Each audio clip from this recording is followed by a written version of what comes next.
अजितदादांनी मध्यंतरी आमदारांची बैठक घेतली. काय नेमकं त्या बैठकीमध्ये कशा प्रकारचं कुठे?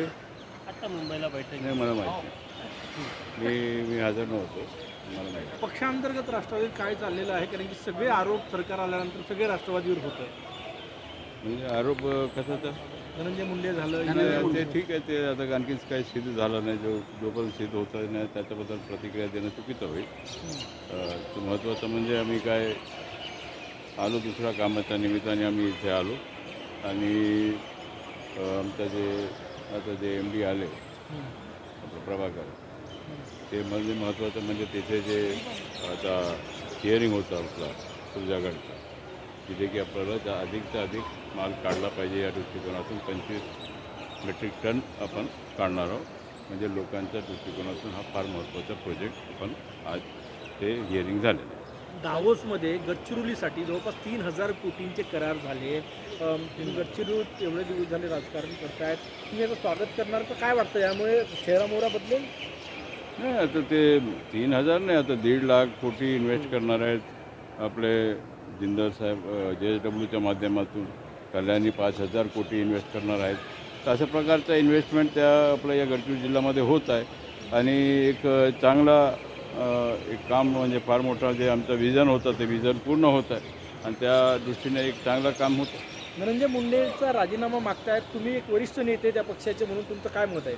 नाही, आता मागणी करणारे सगळे मागणी करतात, परंतु जोपर्यंत सिद्ध होत नाही, काय त्याच्यामध्ये लिंक होत नाही, तोपर्यंत आता ते आमचे वरिष्ठ नेते अजितदादा पवार ते पाहतील काय करायचं. पण तुम्हाला काय वाटतं वैयक्तिक? मला काय वाटायचा प्रश्नच नाही. ते निर्णय घेणारे ते अधिकारी आहेत, ते त्यांच्याकडे अधिकार आहे, ते निर्णय घेतील. संजय राऊतांनी मोठा दावा केला आहे की धनंजय मुंडे प्रकरणामध्ये कोणताच निर्णय जे आहे ते शेवटपर्यंत होणार नाही, असा दावा त्यांनी केला. नाही, असं ते म्हणत असतील, त्यांचं ते मत आपलं व्यक्त करत असतील, परंतु निर्णय दादा जे काय असेल ते योग्य निर्णय घेतील. स्थानिक स्वराज्य संस्थांच्या निवडणुका आहे, राष्ट्रवादी पक्षाची कशी तयारी, काय सांगणार?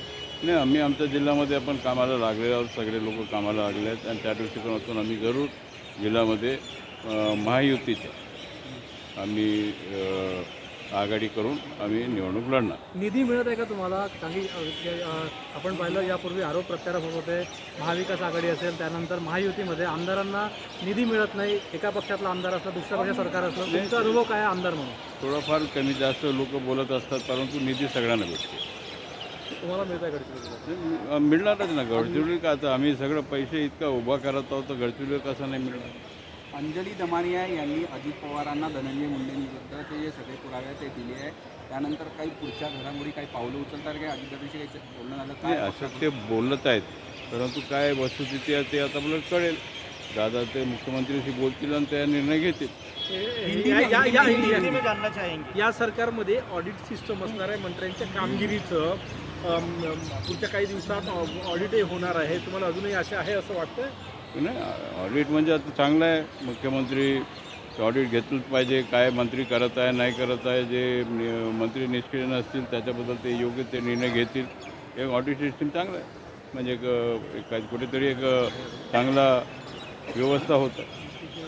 नवीन लोकांना संधी मिळेल का या ऑडिट नंतर असं वाटतंय? ते नवीन लोक wait and watch 2.5 years. Hindi में हाँ बोलिए. हिंदी में जान रहे हैं, अंजलि दमानिया ने अजित पवार जी को ये सबूत दिए हैं धनंजय मुंडे के खिलाफ, पार्टी की तरफ से कुछ स्टेप उठाए जाने वाले?